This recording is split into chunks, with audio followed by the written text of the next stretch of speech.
Seriously, who's blowing up my phone? Oh, yeah. Powerball. This is your big reminder from the California Lottery. Tomorrow's Powerball jackpot is over $300 million. Play now. Please play responsibly. Must be 18 years or older to purchase, play, or claim.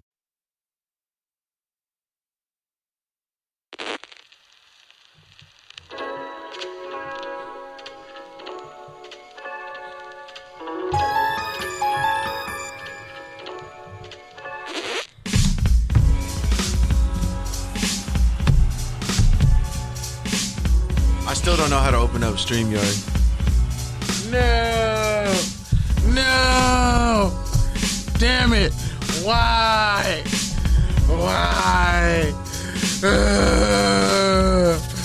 God damn it! No, I'm just playing. What's up, y'all? This is Canterbury here. Touchdowns and Tangents. I really had to sit through like painful junior varsity college football earlier today, and I lost like my favorite cap to my water canteen in Calabasas. Terrible. What's up, good people? Live from the Good News radio station in Hawthorne, California. It's your favorite NFL podcast, the spot for NFL takes, topical tangents. I am PD Camarillo, and he is Kenneth Frank Jamesbury. Shout out to the FBC radio family, X Squad affiliates, your favorite podcast app, all our friends and listeners, and everyone else who messes with us. With that, man, Kenny already mentioned the news of the day. We've been sitting through some painful JV football, but God awful. Reconciled it with some Wong's Walk glorious hood Chinese with 15 minutes to spare, but we ended up a little bit late, but it's okay. Wasn't my fault this time. But salute to everybody out there, and on a serious note though, rest in peace to fellow Good News family member Gotti West. He had some health complications. He passed away this week. Man, he was loved by a lot of people. Father too. Had I Am West, was a thriving entrepreneur. Black Barbershop Podcast. Salute to y'all. Prayers. Our hearts, feelings, everything goes to y'all right now. We hope y'all find some healing through all of this. And yeah. It's rough. Like, so many people had stories about him. Like, I had seen him a couple times at CSUN. Like, and then we end up on the same network together. It's kind of crazy. But, the man lived a hell of a life. So, condolences to him, his family, and you can donate to their GoFundMe. Yeah, you can donate to the GoFundMe. Buy out their merch. You pretty much checked. You can check any of the Good News Radio, Good News Sports, Good News Latinx stories. You'll find his GoFundMe link there, and also they put together a really nice, touching slideshow for him. So, condolences to Gotti West. Sad story. Okay, so this is a really interesting week. Aside from the fact that my nephew just decides when we're all gonna get sleep. It's not even up to me when I get to sleep. It's up to my nephew Isaiah. So the fact that you managed to get me to come with you to Calabasas to watch aneurysm-inducing JV football. A lot of points, a lot of positive plays were left on the field. But that's kind of the funny thing about life and football, man. When you fail big. And even when you succeed, sometimes you might fail. Even more than that, it's just you only have in your whole high school career of 40 games. If you're lucky. If you're lucky. You only have so many plays. And maybe another 5 each year if you're a champion. So you're looking at max, 60 games in your high school career? Some people might get 41. You're getting 50 to 100 plays. So you really only have a few hundred to 1,000 plays in your high school career to see and maximize your potential. And I think that's really the hardest thing, especially now with the way teenagers are built. Everything is so fast to where it's you can see what's in front of you and you want to do something and take advantage of it, but they don't necessarily have that big picture of hey, all this stuff adds up. Good doesn't just turn to great overnight. And sometimes even if you do everything right, it still don't work out. And it's still not enough. And you got to live with that because that's life. That's the first. Football is one of the coolest, and most honest, and some of the best lessons you can get. And that's why it's so important to try your maximum in football or anything else, because it still might not be enough, but at least you can say, well, I know it was enough, not, hey, I wish I could have did this. I wish I could have did that. I should have did this. I should have did that. Well, if you have that much energy to think that, then you didn't leave it all out there. Or, sometimes you can do it literally. You can exhaust yourself to the ends of things, and it doesn't work out. Nnamdi Asomugha never played on a winning team in high school. He still became the best corner in the league at one point. Sometimes the success you want isn't yours when you want it. You get it later in life. You don't get it right when everybody else gets it. A lot of people get it quick and then they fail the rest of their life because they don't know what to do once it's gone. Once they get hit with some adversity, they don't know how to recover. They don't know, okay, maybe not today, but tomorrow's still possible. Sometimes you got to just put in the work, whether it works out or not. That's just the truth of it. Realistically, I can't go to work and half-ass it every day just because I don't know what my next move is. Everything you do, you got to at least try.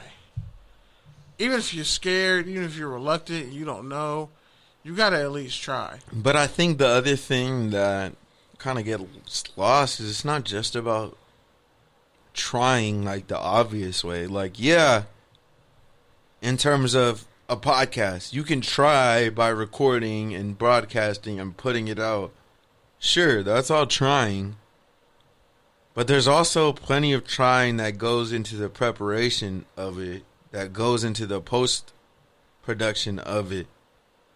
It's not just about trying when the lights are on or when it's game time or when people are watching. It's a matter of trying all the time because that's what you do and that's what you're working at and that's the craft that you're trying to master. Anybody can do anything. We knew plenty of people growing up who were athletic or who liked to work out, and they just weren't football players because to be a football player, gotta have a couple screws loose. There has to be something in you that you gotta have an edge. Finish this through. You gotta have an edge. And maybe you got something to prove. I think one of my coaches told me a long time ago, you can't play this game like a robot. You can't be a robot and play this game. You can't just go out there with no energy like it's fucking fourth period and you're just trying to get through the end of it. You're not going to have fun. You're not going to be good. And you're not going to get anybody around you better. And you're not going to get any respect. You're really just wasting your time. And everybody else's. Yeah, so enough of our JV football soapbox. It's more of a microcosm in life. Because I know cats who were tryhards. I was a tryhard. I don't think there's nothing wrong with playing JV, bro. You have to play in order to get better. And if that's where you're at, that's where you're at. But no matter where you at, you give your maximum effort. That's really all I'm saying. I don't care if you're a mailman. I don't care if you're Scrubbing floors. toilets. That's what my grandpa used to always say. I don't give a shit what you're doing. Just give your best effort at it. Because when people see that, that reveals your character. Not, okay, this is a shitty situation, so I'm going to just give shit effort and I to think, match the shittiness and of I the think situation. that's why, like, a lot of the people that we've had on this podcast, whether they be entrepreneurs or coaches or anything like that, you know, that's the common denominator, the common vibe is, like, football really is a fraternity. Like, it's a way of walking, it's a way of carrying yourself. Like, you just see somebody and you know, like, just their approach and their attitude is different. And that's why, like, these people that we've had on the podcast who maybe aren't playing anymore, they still have that same approach. Yep. But, well, we're going to boy. talk some fantasy football, hopefully. Well, I guess it's having a little trouble with the dial-in. something that kind of is actually going to affect fantasy football is some news that happened this week. So, like, 9 Tennessee Titans caught COVID, including head coach Mike Vrabel and QB Ryan Tannehill. They had a similar outbreak last year that was really bad. And now they have another one. I hope you sent me the right number. I definitely sent you the right number. Did you actually open? Oh, Skype's open. Well, we'll see. Go ahead, continue. That was fine. But, yeah. The Titans, that should kind of be a worry. Because, 9 guys. Originally, they had announced 7. Tannehill's vaccinated. He's going to miss 5 games. Okay, so what are you talking about? Because you're just kind of rambling off, spitting out notes. No, I didn't even hear what the topic was. No, I said 9 Titans got COVID. But, like, Mike Vrabel tested positive on Sunday. Tannehill got COVID, but he's already vaccinated. It's just kind of crazy to think that, like, it's kind of hitting teams that fast. Like, they were in Florida with joint practices with the Buccaneers. And the former Titans kicker, Ryan Suckup, who's now the Buccaneers kicker, he tested positive for COVID-19. So, none of the Titans who went to dinner, apparently, with 3 other Titans players tested positive. So, it's just kind of interesting to see how that all works out. Do you think this is going to be, do you think it's a one-off? Or do you think it's going to be, another thing in the long line of things that are... Well, I probably think gonna at mess the up meeting season? today they said, like 93% of the players are vaccinated and Yep. 99% of the staff are vaccinated. So I think the situation with the Titans is kind of unique. But from what I understand, that whole area was having a big surge in numbers. But who knows, man? I guess Israel is one of the most vaccinated places, and they're having a lot of breakthrough cases.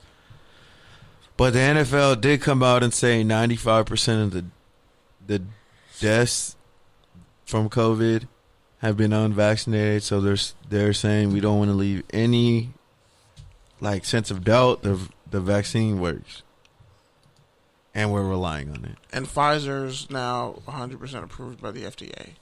So, there you go. Also, remember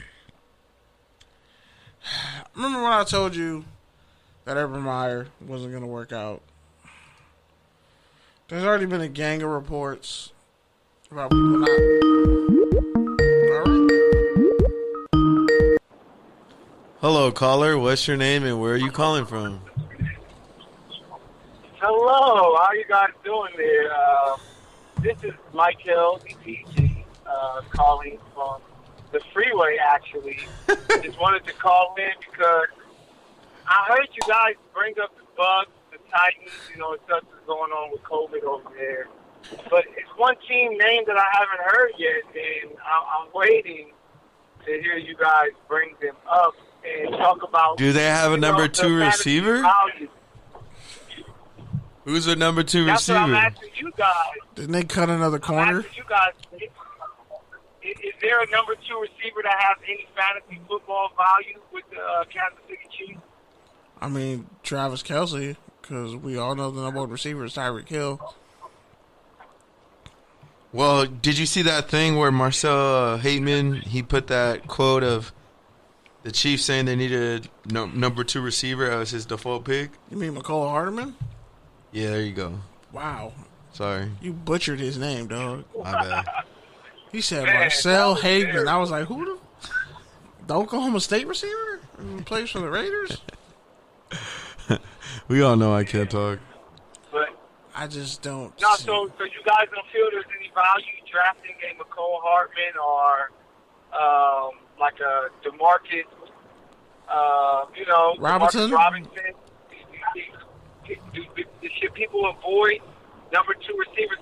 Because Kelsey should be the top tight end, and Tyreek is the top 5 receiver. But you guys feel there's no other receiver that should be drafted from the Chiefs? Nah, I think why not? The Chiefs, they're going to put up big offensive numbers. It's just a matter of the value you get. When you can get them, you might be swapping them every week, just depending on matchups, but I think it's definitely worth it to at least have one. I took a late round flyer on McCole Hardman, but mostly I'm looking at the Chiefs running backs over anything. Edwards-Helaire. Yeah. Like, that's somebody who I could see going like 5th, 6th round. Somebody who like. No, yeah, Clyde I think would be a good pick. And especially with Sony Michel getting traded to the Rams, oh yeah, you're going to see a lot of backs come off the board very quickly. Even if this could be a bust. My question for you two, Kenny and Pete, give all the listeners, including myself, because I got my draft coming up, give me one sleeper that maybe, I can steal that no one else is talking about that might help me, win a bunch of fantasy games. I mean, I got like 2 drafts coming up. Yeah, I don't know if I want to spill my juice yet. But you know how they say. Give me something. But you know how they say you either got to be the last person or the first person to take a quarterback. You know that old strategy. I'll be taking Lamar like in the first 4 picks. I will say, if I get the first pick, if you miss out on one of those top quarterbacks, it might work out for you if you hold out for Teddy B. If you somehow manage to get Aaron Rodgers, you'll make it. I'm just saying, if you could get enough skill players around him, Teddy Bridgewater might have a decent year with all those skill players around him.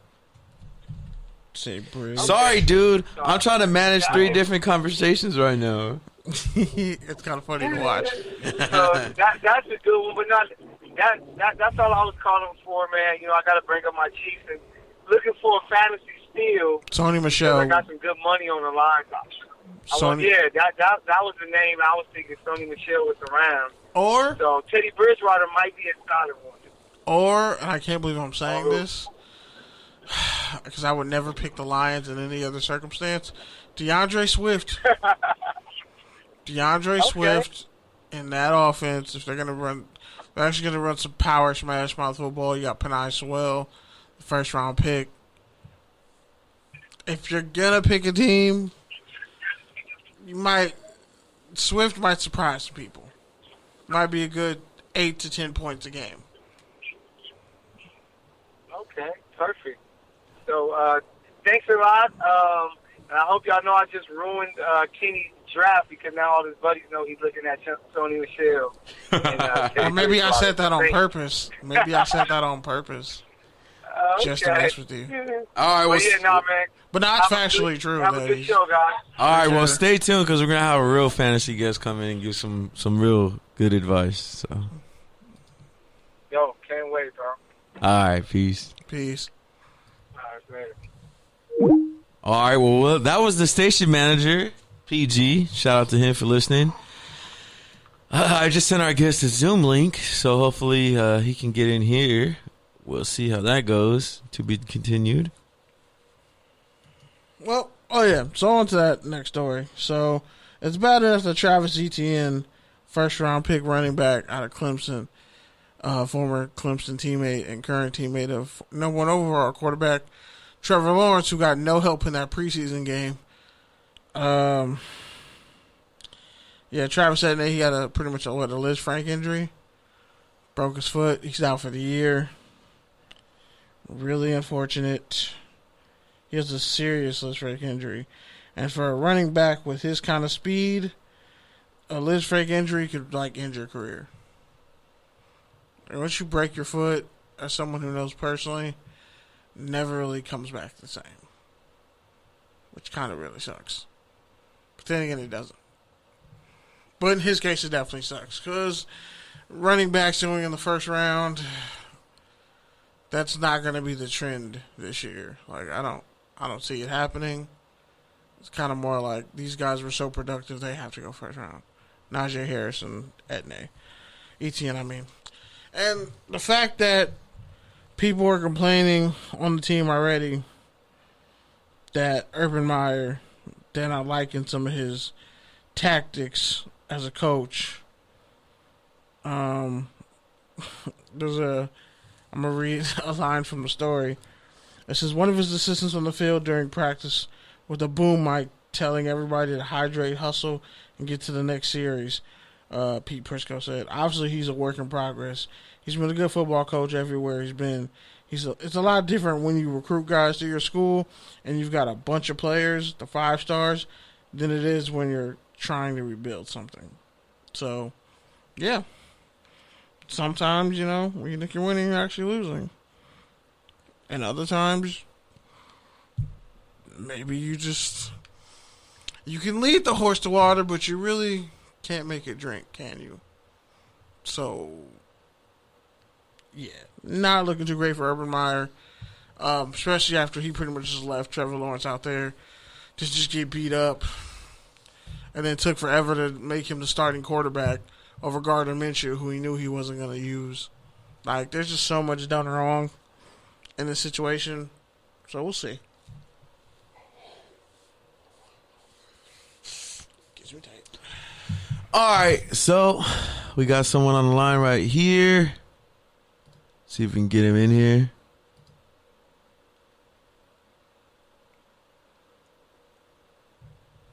Through the magic of radio and television.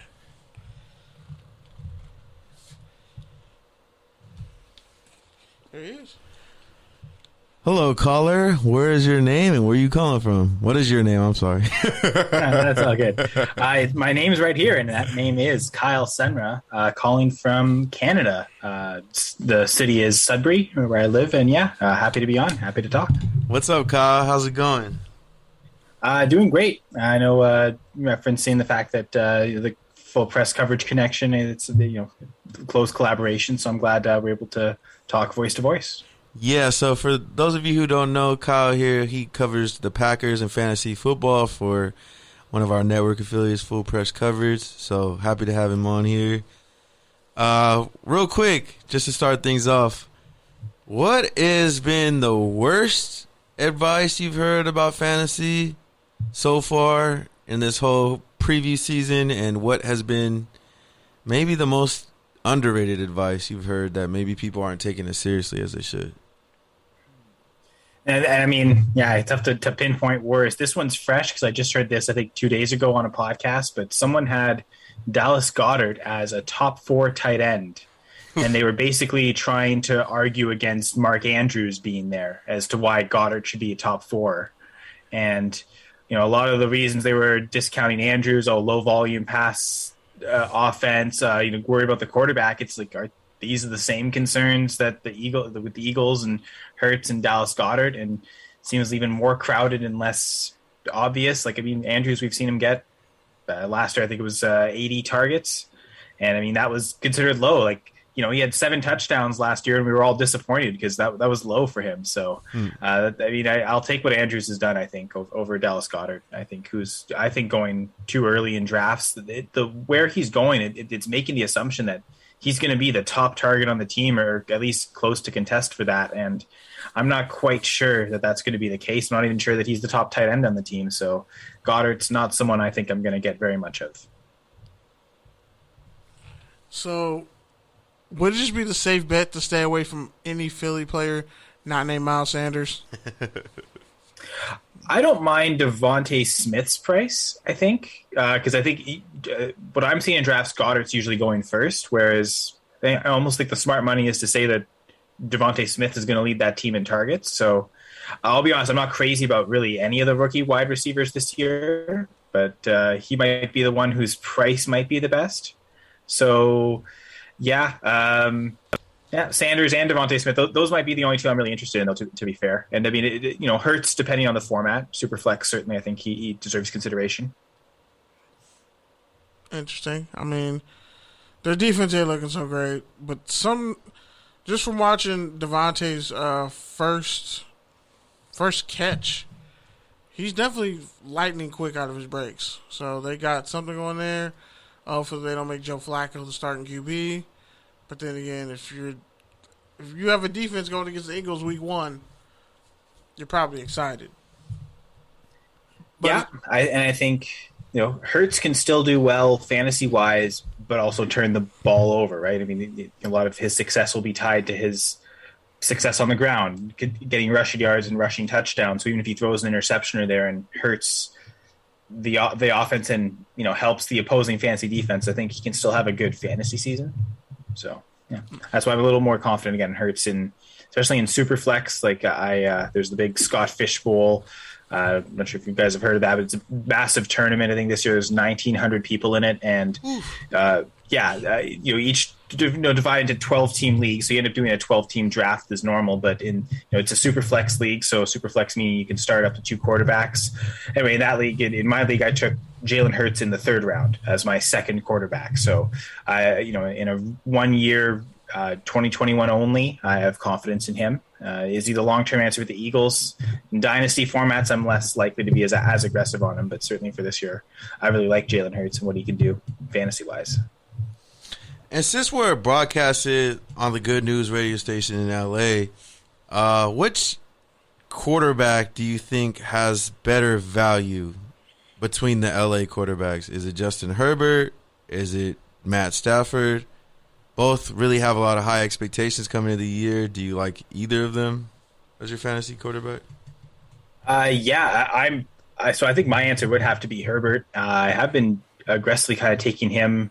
I've got him ranked as my QB6 in both dynasty and redraft. So I have been willing to take him in a few spots lately, a few drafts. So actually, just today I was doing an auction draft, and he ended up being the quarterback I went with. So I'm taking a lot of Herbert. I think he's kind of coming in at a value. I view him in really that top tier. Points per game, he wasn't that far off last year of what Mahomes was doing and Josh Allen. So I kind of view them all in the same tier. Kyler Murray, Lamar Jackson, Dak Prescott. Usually Herbert, and I guess lately Prescott with the injury concerns, usually those two are going later than the rest of that group. So I kind of like targeting both of them, Herbert and Prescott. So my answer that I'll give Herbert. I do like Stafford, but I think they're just a higher ceiling with Herbert and a bit younger, a bit more mobile. I'd say probably a higher floor as well. Herbert can, if he needs to gain the rushing yards, so even if he doesn't throw some touchdowns, he can still maybe accumulate fantasy points. Whereas Stafford getting up there in the back issues, if he's not throwing touchdowns, it's not going to be a great week. So I think Herbert not only possesses the higher ceiling, but also the higher floor. So my answer is Herbert there. And with that, for as set as they are at quarterback, both teams are kind of going with the running back by committee. You had the Chargers. Their running back basically said he's going to take himself number 1 because he is ready to get back to the expectations he had last year. Then you had the Rams, who just made the trade with the Patriots for a running back, former first-round pick, Sony Michel. So what do you make of their running back positions? How are you buying either one of them? I guess you could say. It seems like Eckler is going in that first round. I do think he's deserving of being there. There's the one concern. Really, the only concern with him is he going to get the goal line carries? Is he going to get rushing attempts from inside the 5? That'll really help those touchdown numbers. He did 2 years ago.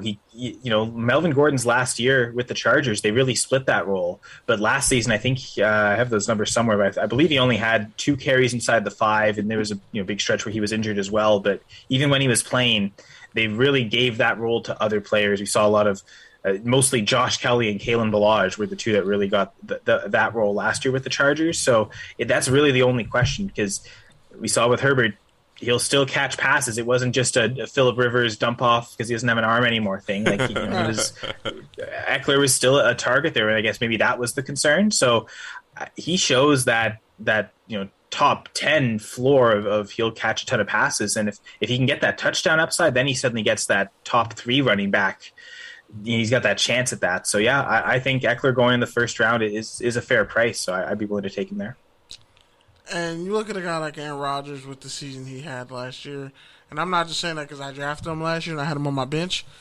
I'm still angry that the Vikings defense gave up 7 touchdowns in the championship game against me, but I'm trying to move past it. But when I look at, like, a QB, essentially in fantasy, who could keep you in games and prolong your season or put you over the top. You look at a guy like Aaron Rodgers, are you willing to bet the farm on a guy like that in the middle rounds? Yeah, I think so. I guess it would depend on the round. I think I mentioned Herbert and Dak. I see them falling a lot. If I did a redraft league. I guess this one has been a couple months since then, but I remember getting Dak in the 7th. So if I could target Herbert, Prescott, Rodgers, I'm even high on Tannehill. If I can target them either in the 7th, 8th round, I like that price. So I think that's kind of around where Rodgers is going. So yeah, Rodgers in the 8th round, to me, that's pretty fair. So I'd pay that. All right, and just for you, like, obviously you know what you're talking about with fantasy football, but why do you do it every single week, every single season? I'm sure you're in multiple leagues. How many leagues are you in? Yeah, so the count keeps going up. I think it's at this point it's 10 dynasty. I think it's going to be close to that for amount of redraft leagues I'm doing. I'm still joining some here and there. Then there's the best ball leagues. I've done 9 of those this year. Best ball, you don't have to set a lineup, so those are usually draft only and then forget it. So I haven't done best ball yet. I might do that because sometimes I be having high scoring benches. Yeah, exactly. And you can kind of you draft slight different way. You might go with more high upside receivers than the high floor receivers, just because you're never looking for safety. It's your best lineups decided for you every week. But so why every day, every week? Why is this worth so much time to you? Yeah, I think I've always loved statistics, manipulating them, trying to figure out formulas, and in this case, it's taking information and data that represents a player, A, making selections in the draft of choosing which players you want, and then B, every week having to choose of the players I've already chosen, which ones do I choose again this week to start, right? And then making those choices, the control, you can add, remove players, you can trade players, and I think just the fun of managing, the fun of interacting. I've always really enjoyed fantasy sports.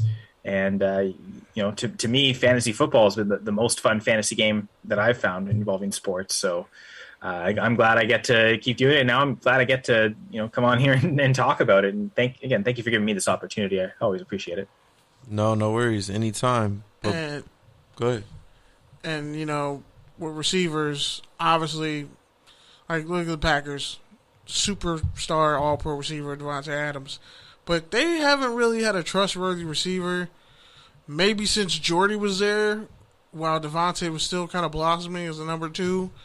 So do you even risk it with Robert Tonyan or Quimby St. Brown or Montez Valdez-Scantling. Do you even risk it with any of those guys as a potential backup receiver for the Packers? Yeah, so Tunyon to me is kind of going in that range I spoke about earlier, where Goddard's going like 7th to 9th round. I'm seeing a lot, and to me for a tight end, that's too early. I like if there's one player in the Packers that I don't think replicates what they did last year, it's probably Robert Tunyon. The 12 touchdowns was nice, but it also came there was, I think, at least 4 of those touchdowns came in the stretch where Devontae Adams wasn't playing, and I believe all 12 of those came in the stretches where, or most of the 12, I think at least 10 of the 12 where Alan Lazard wasn't playing. So for some of those games, Tunyon was the clear number 1 red zone target. I don't think that's going to be the case this year. So he's one player that I wouldn't bank on repeating. I find that Valdez-Scantling and Lazard, those two are going so late that there's not as much risk associated. Whereas, if with Tunyon, let's say it's a 9th round pick, that's still maybe a solid starter. There's some good running backs there. If you haven't gone quarterback yet, that might be maybe you get lucky and Rodgers falls to that range, or you go to the next level of Stafford, Brady. I think I'd rather take upside shots there or any wide receivers falling rather than a tight end. So the risk reward, if Tunyon doesn't repeat what he did last year, then you've spent a pick that should be or could be a starter on your team, and you don't have that with Tunyon. He's not getting those touchdowns, and he's not getting the volume you need. Whereas Valdez-Scantling and Lazard are two guys I think are going so late, 13th, 14th round sometimes, and they've got good high weekly upside. If Valdez-Scantling catches a pass, it's usually a long pass for a touchdown. He's not going to get red zone touchdowns. Whereas some of those to be fair, Tunyon also from distance more he wasn't just a red zone tight end. They really used him to stretch the field and get some of those long touchdowns. But I feel like that's going to be more consistently there with Valdez-Scantling and Lazard. So when they score, it's not just the 6 points for the touchdowns, but sometimes 6 points for 60 yards as well. So I think the bigger booms. And again, it seems like both those receivers are cheaper than Tunyon, and I kind of expect both to be more involved more consistently than Tunyon. So yeah, Tunyon's in a range of tight ends where I'm just ignoring. I'm trying to avoid that whole range of tight ends. I know guys like Goddard, Noah Fant, Logan Thomas, similar to Tunyon, right? They were both top 5 tight ends last year. I don't expect that to repeat. And while they're not being drafted as top 5 tight ends, I still think they're going too early. So yeah, in Green Bay, I'd rather take the shot on those high upside, deep threat wide receivers, Valdez-Scantling, Lazard specifically. All right, Kyle. Well, thank you for joining us. Before we let you go, why don't you let the people know where they can find you, anything you got coming up, and give us the one fantasy football player whose hill you're willing to die on that nobody else is on, maybe right now. Anybody but Tim Tebow. Well, yeah, don't worry. It would definitely not be Tebow for me, that answer. I would have banked more on Kelvin Benjamin, honestly. At least he's caught passes in the NFL. True, that was the one thing. True. Didn't expect much from either. But yeah, so I'm Kyle Senra. You can follow me on Twitter at Senra Says. Also the Full Press Fantasy Pod at FPC_Fantasy Pod. Literally just had an episode drop today. My co-host Brad and I, we spoke about the topic I just talked about, the players to avoid. So the tight end speech I made here, I won't go to more detail. There's a couple of running backs I really think are kind of landmines to avoid. So maybe I'll hint at that and let people go discover that for themselves, those episodes. I also have an article about that, those running backs on Full Press coverage as well.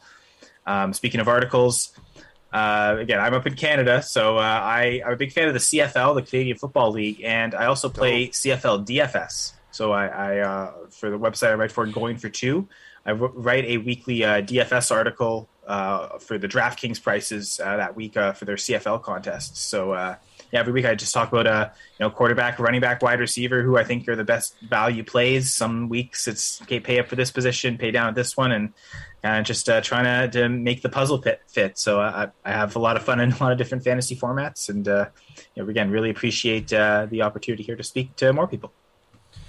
All right, Kyle. Well, thank you so much. Thanks for staying up with us. Have a great night. Stay safe and well, and keep up the great work. Yes. Well wishes to you all. Thank you.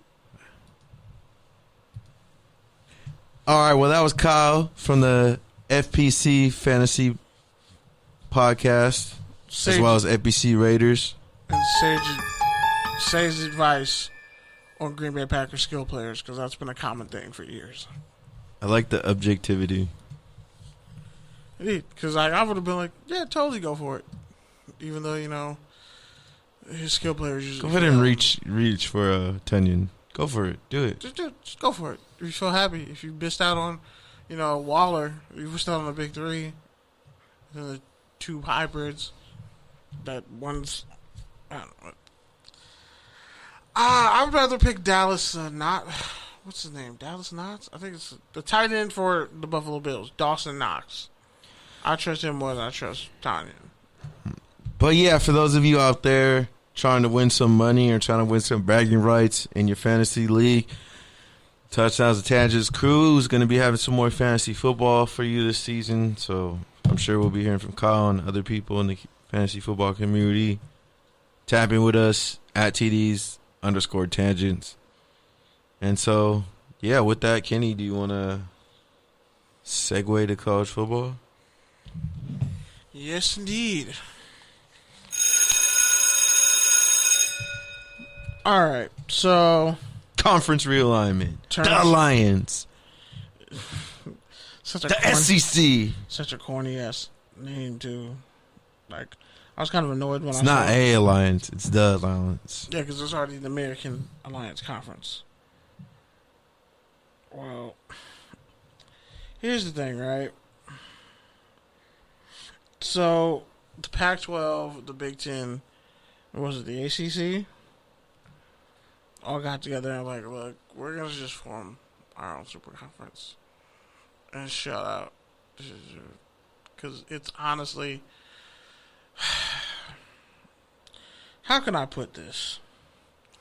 Everybody's scared shitless that, like, yo, if the college football proposal goes through and then there's NIL and Texas and Oklahoma can be mediocre in the SEC and still somehow get into the top 12 playoff picture, which means you're going to have, like, probably 70 to 80% SEC teams in it, then, like, realistically, it just becomes the SEC tournament all over again. It's not really dominated. Well, I said dominated. It's not dominated by, like, one person. Like, you need variety in college football. Now, there's a lot of schools that don't have even the gusto to stand and compete with them, so they're not. And there's a lot of teams, like pretty much the whole Pac-12, which, should just stand on its own and do the PC3. Just give me some legal credit. But that's a whole nother story. Also, USC has their whole team fully vaccinated. Clay Hilton talked about that. Brew McCoy is going to be arrested and brought up on charges on a potential domestic violence situation that happened a while back. He was cleared of all wrongdoing, but he may or may not come back to USC because they have Title IX and its whole zero tolerance policy. And we've seen this before when their kicker who won them the Rose Bowl got expelled, even though he and his girlfriend weren't actually fighting. There was a misunderstanding. And he got expelled and his scholarship revoked. And he couldn't get his degree, which hurt his NFL prospects. And, yeah, pretty much ruined his life. So I was just going to say shout out to UNC golf player J.R. Smith. I guess. But, yeah. Go ahead. I'm honestly just like... He said getting cleared to play golf in the NCAA was the hardest thing he's ever done in his life. I'm going to throw up. I can't believe that you just said that. Like, bro, I'm really just sitting here thinking, like, college football, like, let's say a year from now, right? So, actually, no, 2 years from now. So you get Texas, Oklahoma, they're in the SEC, whatever. You got the Pac-12 underwhelming, but they're probably going to have their network back up and working and not on any channel you could find, right? JUCO football hopefully will be back. High school football recruiting will hopefully be back to normal to a certain extent. Like, but what is the tailgating going to be like? Find out Is tomorrow. it going to be hands off? 2 days, UCLA, Hawaii, the golf course. Wait, UCLA and Hawaii are playing? The golf course, yeah. But I mean, Tickets are cheap too. Damn, I might go. You got work, sir. Early in the morning. If it's early in the morning, I'll go. But I just sit back and think. 12:30. That's not that bad, actually. Yeah, that's not that bad. Because I got work at 7. That's not that bad. I don't know, man. Like, with the way that these schools are saying they're not going to expand, they're losing ground geographically. Like, everybody comes to California and swoops up kids. I think, like, and if USC doesn't actually ever come back to some form of prominence, man, we could just see, like, all the California recruits gone from California. The top guys. Like, we've already seen the depletion at the high school level. You've talked about it before, the numbers, how it's significantly gone down like the past 10 years, and it's not reversing. We see how, was it Dorsey and Crenshaw had to cancel a game because they had 14 guys. We were at Lusinger's JV game. They had what, like maybe 25? Yeah, maybe. So it's like, And Calabasas probably had the same amount. and Not if a less. lot of schools just say we didn't have enough bodies, forget the football altogether. Well, There goes shoot, liquidation. remember, it was not that long ago. That's what I'm saying, bro. Think about what that 30% is. Like, it was not that long ago that teams had 3 teams, like 3 full teams. And now these teams are barely filling out 2. It's really just 1 team and an adjacent satellite team that also gets some playing time. And it's like, you only learn so much from practice. You got to actually play the game. And the other thing is, like, especially after the pandemic, definitely a big gap between the players who had some coaching and playing time before and the ones who didn't. Because guess what happened when everything came back? The players who were still playing, who knew what they were doing, they didn't stop playing.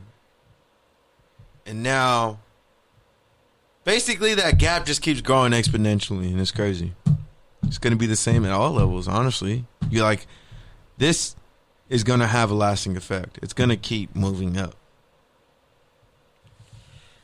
Also, there's one more little interesting tidbit for college football news. So, Notre Dame head coach Brian Kelly, he might have slipped up and said who's going to be the next head coach of the Notre Dame Fighting Irish behind him. He said this. He's 59. He said on episode 2 of NBC Sports Race in America, a candid conversation, he referenced Notre Dame's defensive coordinator Marcus Freeman, his coaching tenure at the 47 minute mark. To John Kennedy of Always Irish. He said, "My defensive coordinator is black, and he's going to be the next head coach," Kelly said, while on a panel with Steph Curry, Dale Curry, Vince Carter, Jimmy Rollins, Justin Tuck, CeCe Sabathia, and Kyle Rudolph. And he goes on to say, This is not about race or color. This is about the things that he just talked about. Steph talked about the important things to be a CEO and understanding how to make people around you better. It's pretty much, he said it's unclear whether Kelly was referencing Freeman's future as a head coach in college football in general, or if he meant that, that's a successor. But Marcus Freeman was actually a former standout linebacker for Ohio State. He joined Ohio State as a graduate assistant in 2010, spent a year in the NFL coaching. Then he quickly moved up the coaching ladder and became the co-defensive coordinator at Purdue in 2016, the full-time defensive coordinator and linebackers coach at Cincinnati from 2017 to 2020, which is incredibly impressive. The quote came in the segment of the show where they were focused on hiring practices in athletics as a whole, which is kind of interesting when you think about it. Like, Yeah, there's definitely not a lot of black head coaches in college football. Virtually none. Well, one of the panels I went for NABJ was talking about it, and they were just saying, like, basically, the big sports, the revenue-driving sports, right, the basketball, football, basically support all the athletic departments, right? They're the only sport that's predominantly African-American. The only other one besides those three, guess what it is? Maybe baseball, track and field. There you go.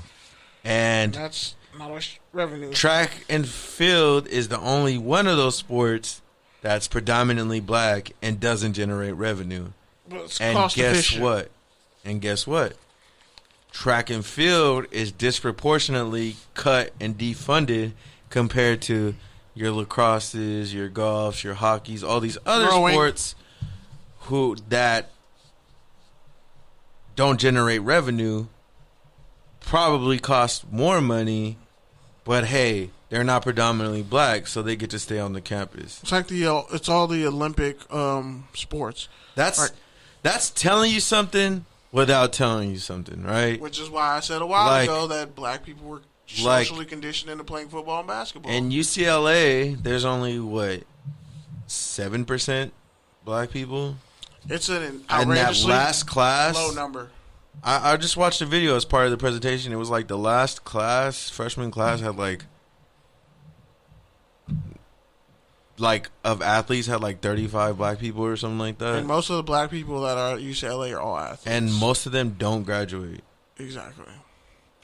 And to add to that, you should look up the murders of Bunchy Carter and a couple other people regarding that at UCLA. Because they were fighting for more black students actually being let into UCLA. Like, they're plenty of qualified students, and him being murdered, Ron Karanga, who I think retired at Long Beach State and was like a federal informant and a bunch of other stuff. Just look into Bunchy Carter and his murder and how a lot of things played out with the Black Panthers at UCLA, and just how a lot of screwy things, a lot of racist things have been happening at UCLA. Like, I remember we were at CSUN and we talked about somebody shit on the Black House door, left the N-word everywhere. It was really bad. They had a blackface party at UCLA. Yeah, I didn't forget. Now y'all understand why I don't fuck with UCLA like that. Okay, let's not pretend like USC hasn't had the same debacle. But I'm saying because they for sure have. UCLA be acting like hot shit and they don't win nothing in football. That's what annoys me. I don't care if you throw better parties. Win something. But all right. Yeah, that's really it for college football. Now, let's move to whichever one I can find the drop for first. I got...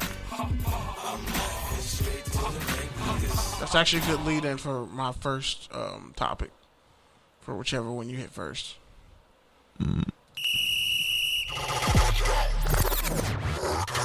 Got you. Okay, so Jameis Winston went 9 of 10 for almost 200 yards and 2 touchdowns.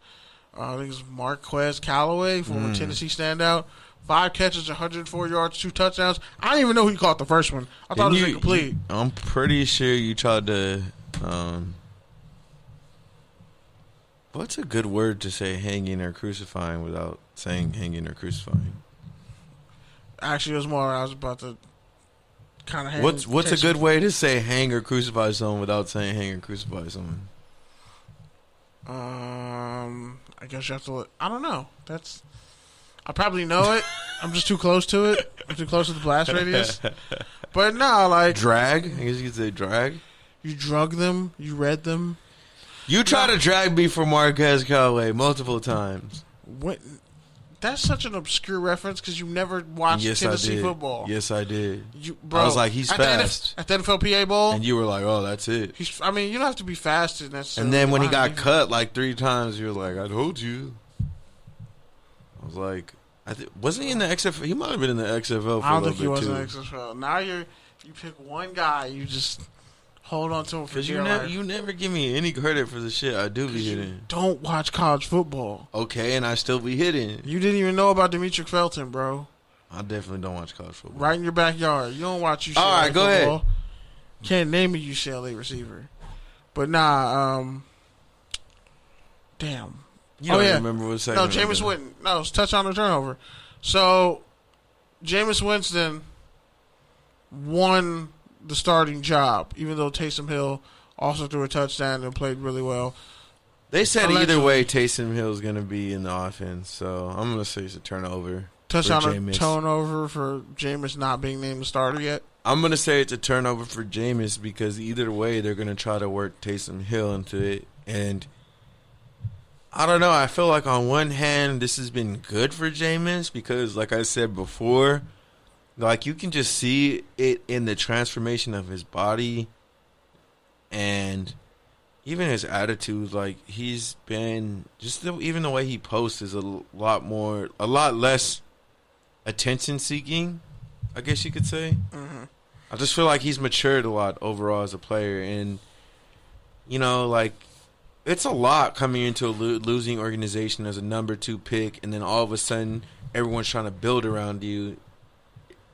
It could be a lot, and we don't give quarterbacks enough time to develop because many of them don't even see their second contract. And if they do, they're not with the same team. So the point I'm trying to make is we all gave up on Jameis too early. We gave up on Jameis too early, and now he's put it into a position to where he's battling his way back, and we're still waiting for him. We're still waiting for the bottom to fall out. I think they need to see some 28-6 season from him. I just don't know. I just don't know if it's going to help him because it's going to keep him on his toes because clearly that's helped him this past year and a half get to where he's at. But also, if you're going to be a starting quarterback for a playoff team, you need to have some sort of a window to know, like, hey, I'm going to be okay if I throw a pick, or hey, I'm going to be okay if I take this chance or get a sack. Like, you're always looking over your shoulder. When are they going to bring Taysom in to score or move the chains? Like, that's going to throw you out of rhythm. Yeah. Right? But, again, if Michael Thomas really wants to trade, who's Jameis throwing to? Because Alvin Kamara is going to get all the workload, and he's going to be a stacked box every time. So, all right, moving to Denver. Teddy Two Gloves, a.k.a. the GOAT, as deemed from Lamar Jackson himself, Louisville's own Bridgewater. I dig it. Which, by the way, I told you he would win the starting job, and you were like, no, Drew Luck has too much upside. He can throw the ball better. So, touchdown or turnover for the Broncos season? Teddy Bridgewater at QB. I go touchdown because Fangio wants to play it safe because he knows he can't afford another bad season. And you don't want to have a bad season and you and Drew Lock get kicked out the door at the same time. So you'd be better off just trying to rely on the strength of your defense to win you games and know that Teddy Bridgewater can wheel and deal in this offense.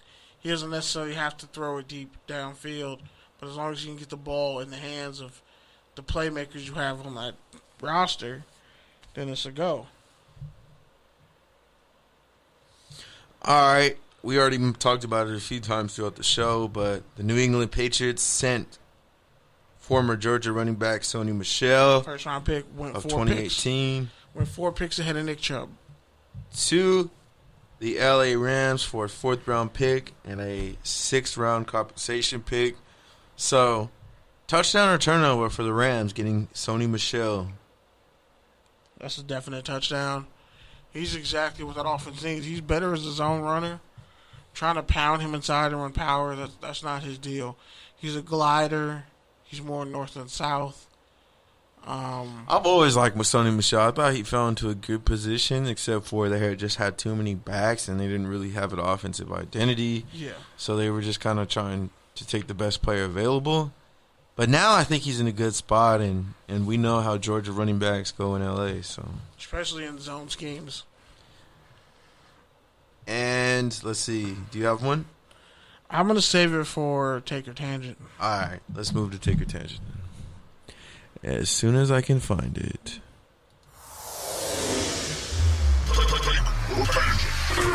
I'll go first. NFLPA and Fanatics agree to a 20-year contract for trading cards. I think this week they also picked up the MLB after like 50-something years of being with Topps. So Fanatics is the new card company. Take your tangent on that, Kenny.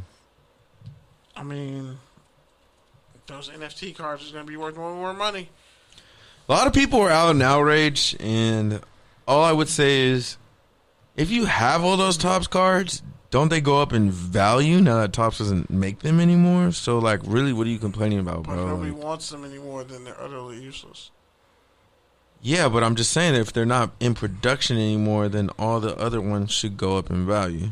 But if there's a better card and a better option out there, and it's the same age as the cards you have, it's like an outdated currency. I guess. Yeah, it's probably worth something on the world market, but in America, we're not playing by Topps anymore. It's all Fanatics. So I get why some people will be pissed. It's kind of like the OnlyFans thing, but that's a whole other story. Brilliant PR. Which the OnlyFans, don't worry, it's number 2. Actually, it's number 3 on this list because I got number 2 for you. Go ahead. The Colts mascot did a fucking crate challenge and nailed it. Some people said he cheated because he didn't put his 2 feet on the last 2 boxes, and he kind of just jumped down. Yeah. So some people will say he cheated. I will say that regardless, if you've ever been in one of those fucking mascot suits, like, it's a lot just to walk around. It's heavy as shit. It's heavy, it's sweaty, it's stinky. So if you can walk on a box of milk cartons for that, milk crates, props to you. Now, if you can do it in a mascot suit and pour up a shot and take a shot, now we got some. Honestly, the black woman who did it in heels was much more impressive. I was scared for her, though. And then the dude, the light-skinned dude in the wife beater who was rolling a blunt, I was like, that's Hall of Fame worthy. That's just... But it's also a stupid challenge, and I wouldn't be surprised if the government set it up. Just put milk crates all over the place. Like, hey, let's just have people just fuck themselves up. I heard they're sold out at Home Depot, too. Milk crates used to be cheap. Now they're definitely going to... Like, the price of milk is going to go up high as fuck. People who get milk delivered to their house are going to be so angry. They're going to be so angry. I got another one, though. So take your tangent on the fact that OnlyFans is being forced to essentially get rid of their adult content, or essentially get rid of the They said they're not. it. Yeah, but it's like suspended. Pretty much. They said they're not anymore. They I mean, it's kind of like a stay of execution. Here's the thing. The guy who runs it has, like, ties to pedophilia and all types of dirty porn. There's a really bad past.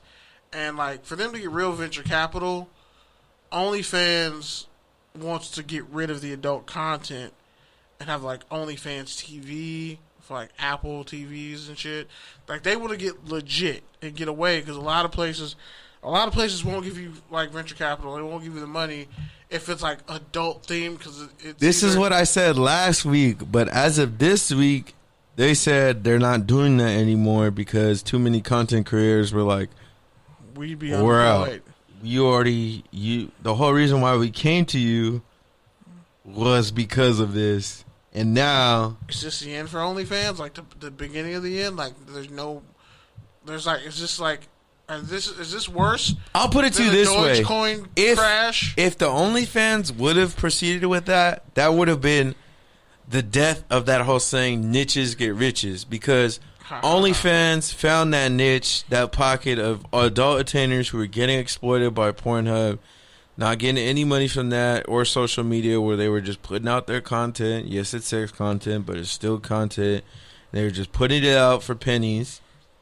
And now, guess what? They found something else where they could make money directly from their consumers. So the consumers were happy because they're getting exclusive content, new content. They're connecting with the people they want to connect with even closer.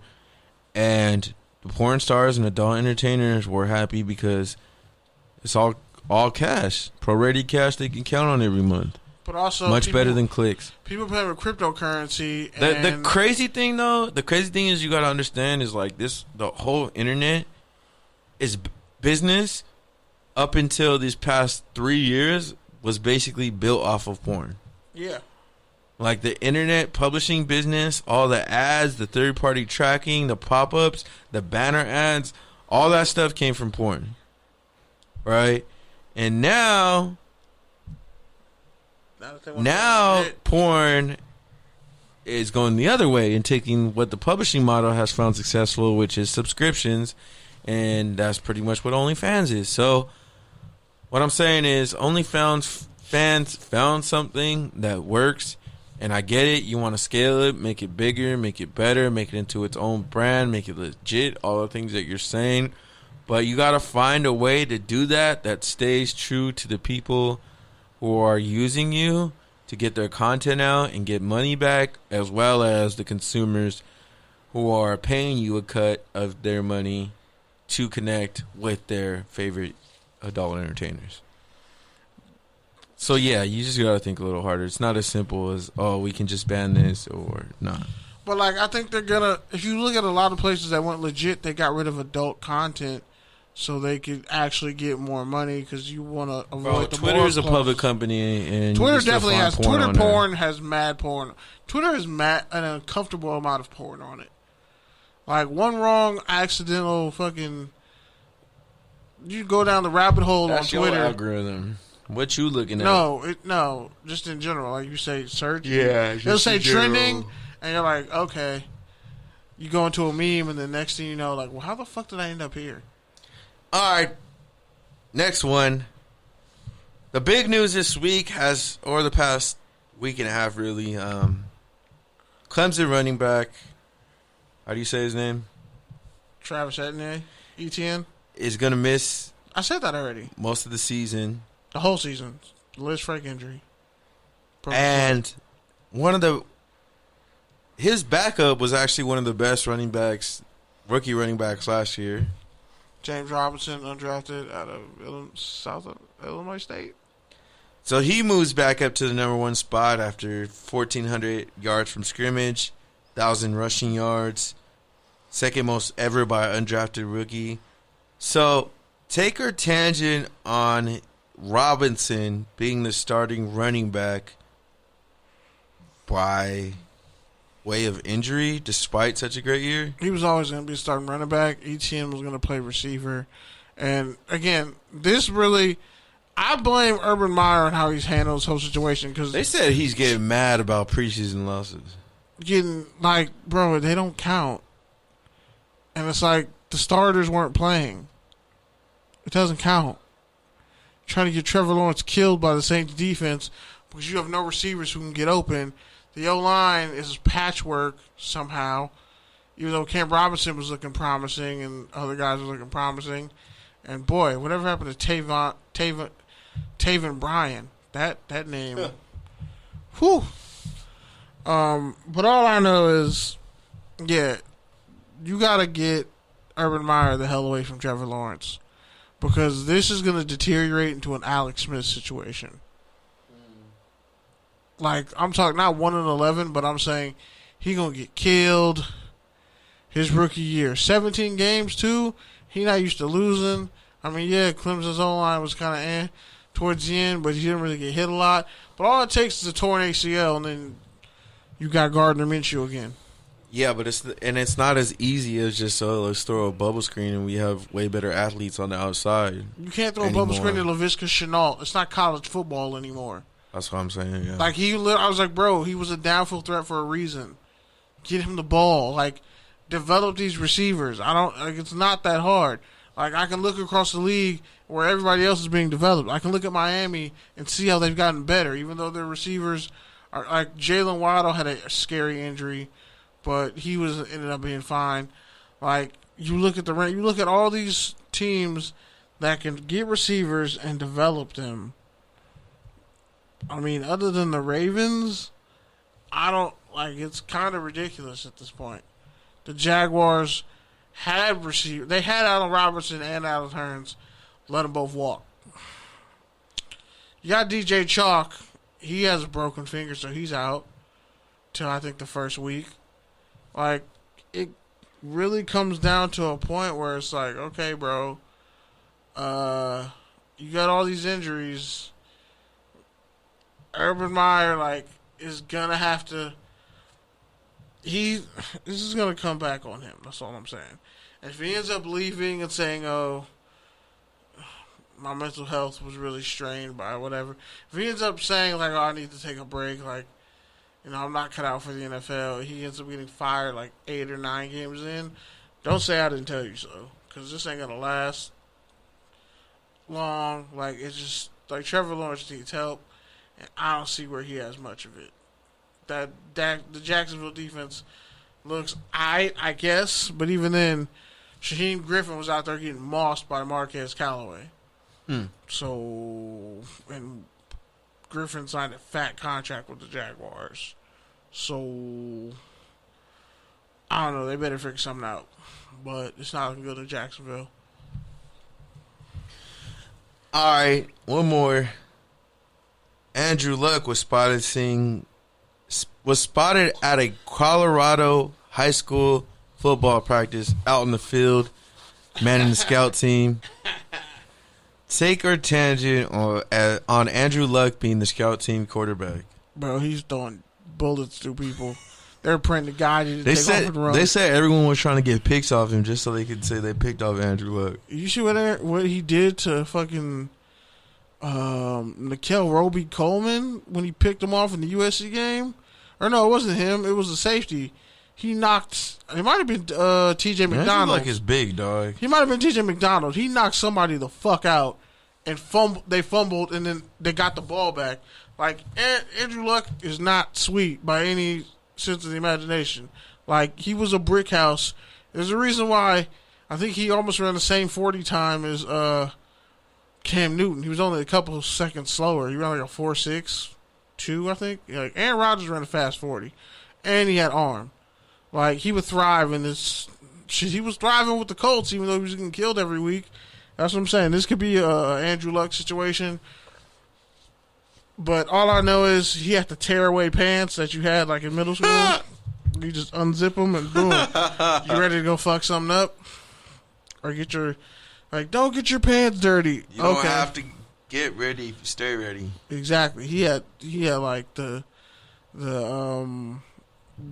Cub Scout master teacher 17s on. Like, it was ridiculous. But I'm pretty sure the first bullet he threw at a kid probably almost broke his finger. Like that Peyton Manning commercial, but real life. Yeah. Was it Peyton Manning that was breaking people's fingers, or was it John Elway? Somebody was breaking receivers' fingers in practice.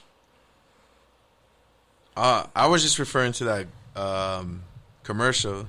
Yeah. Where he's throwing it at them kids. Oh, yeah. Peyton Manning throwing footballs at children is hilarious. One of the best commercials ever, honestly. Easily. All right, so with that, let's get to the rants. Okay, well, like I said, my nephew won't let me sleep. He just, we sleep whenever he decides he's going to go to sleep. And it's quite shocking, actually. So, like, and also I'm pretty sure I got my karma. I'm getting my karma through him in life because he's thrown up on me like 12 times in the past 2 weeks. Like, I mean, just projectile vomited on me.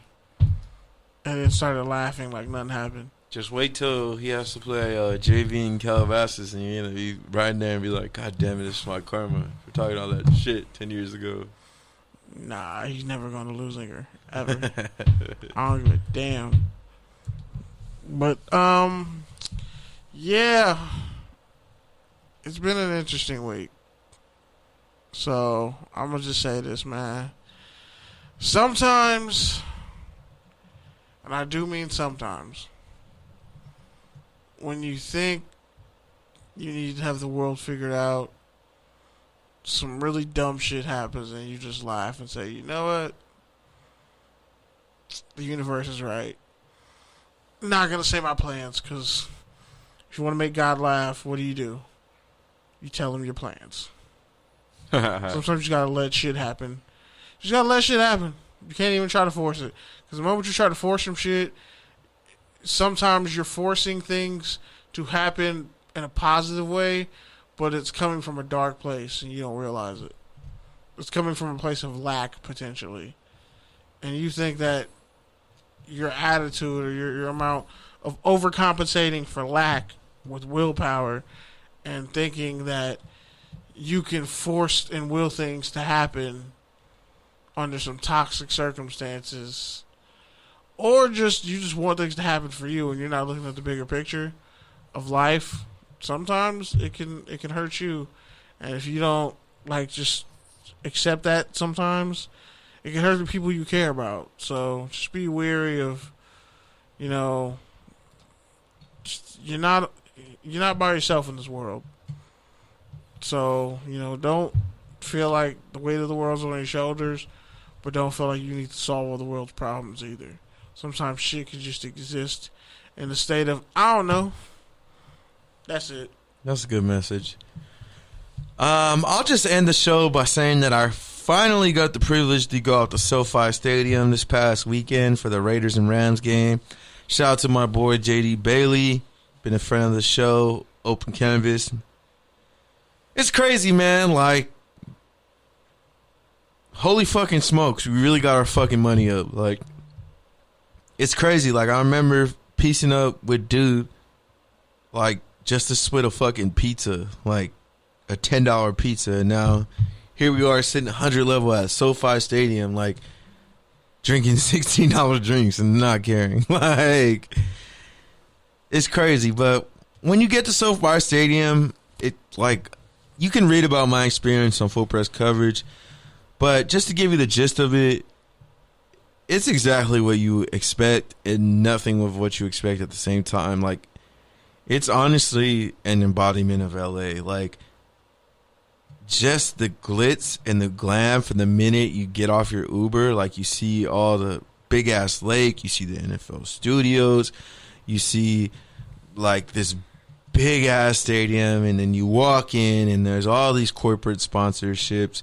There's all these security guards checking and making sure you're in the right section, because guess what? People are willing to pay for access in LA, and if you're not, well, you better walk your ass up them stairs and escalator and go to where you belong, which is much like LA's, hidden non-direct discriminatory practices and zoning and stuff that has a deep history, which you can go back to trace, and it all basically traces back to racism and construction of the freeways.